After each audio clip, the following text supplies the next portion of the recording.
religieux établi. Selon certaines interprétations historiques, Jésus ne disposait pas d'une protection politique significative. Il ne dirigeait pas un mouvement armé et n'était pas associé à une faction puissante. Cela rendait sa position extrêmement vulnérable. Pour les autorités romaines, les prophètes populaires pouvaient représenter un risque. Les mouvements religieux se transformaient parfois en révoltes, et les révoltes devaient être réprimées rapidement. La crucifixion était l'une des formes d'exécution les plus courantes pour ceux considérés comme des agitateurs politiques. Mais il existe un paradoxe intéressant dans ce processus. Les exécutions publiques destinées à éliminer un mouvement produisaient parfois l'effet inverse.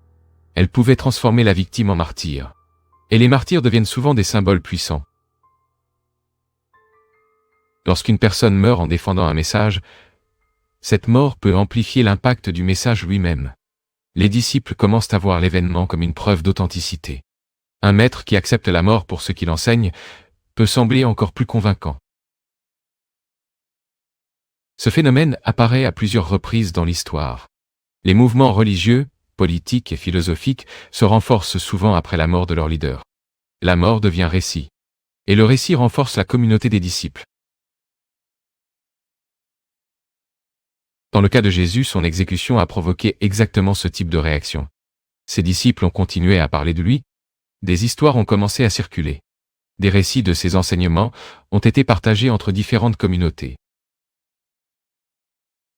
C'est dans cet environnement que diverses interprétations de Jésus ont commencé à se développer.